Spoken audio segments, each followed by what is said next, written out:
the Hyundai Kona. It's a really popular crossover in its segment, and today I will talk about the next generation Kona and what to expect from this upcoming version. Now, when it comes to the exterior, we have this rendering which is based on the recent spy photos of the model, which basically confirm it will grow slightly in its dimension.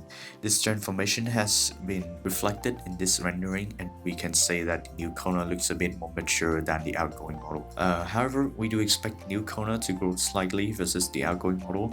The split headlight designed at the front will endure, though it could gain lower lights with more of a vertical orientation to fit with the current design language of the other Hyundai SUVs.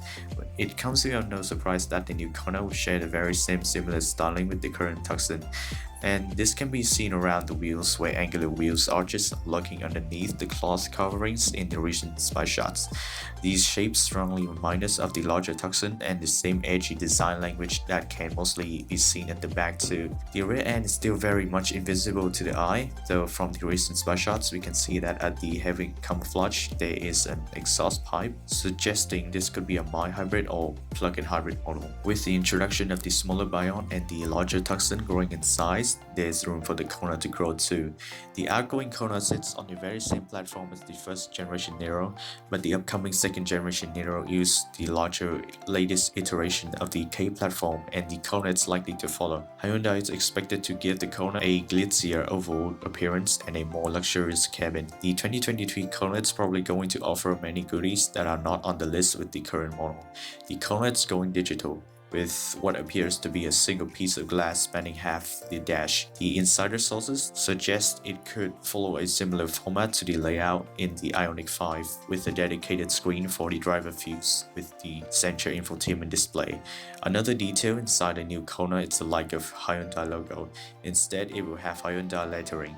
Behind the steering wheel, there will be a new column-mounted gear selector like the one premiered in the Ioniq 5. From the spy shots, there are heavy coverings on top of the dash, so it is hard to tell if the screen will be embedded or stand tall as its own entity. The laptop also obscures the passenger side of the dash, but we can see vents and a cluster of controls beneath the center portion of the screen. And that's the similar design to the Ioniq 5. As far as the engine range of the Kona is concerned, we don't expect huge changes. Depending on the market, two electrified turbo gas engines should be on sale with displacement of 1.0 and 1.6 liter, plus possibly a hybrid powertrains. The Kona is already available with a fully electric powertrain, and there are sources say that the next-gen Kona EV with the codename SX2E is in development. The pure electric Kona will return, and it could get a larger battery to help beat its current 200-mile range. The new Kona Electric is expected to borrow the 77.4 kilowatt-per-hour battery from the Ioniq 5, as that car sits on a bespoke platform, and the Kona will still need to fit hybrid powertrains. Instead, it could still utilize the same 201 horsepower, 64.8 kilowatt per hour battery found in the new Kia Niro EV. For that matter, there's allegedly an SX2N codename in the mix as well, and Hyundai seems to be really committed to keeping sporty N version of the Kona around. Current thinking is that the next Kona will debut sometime in 2023.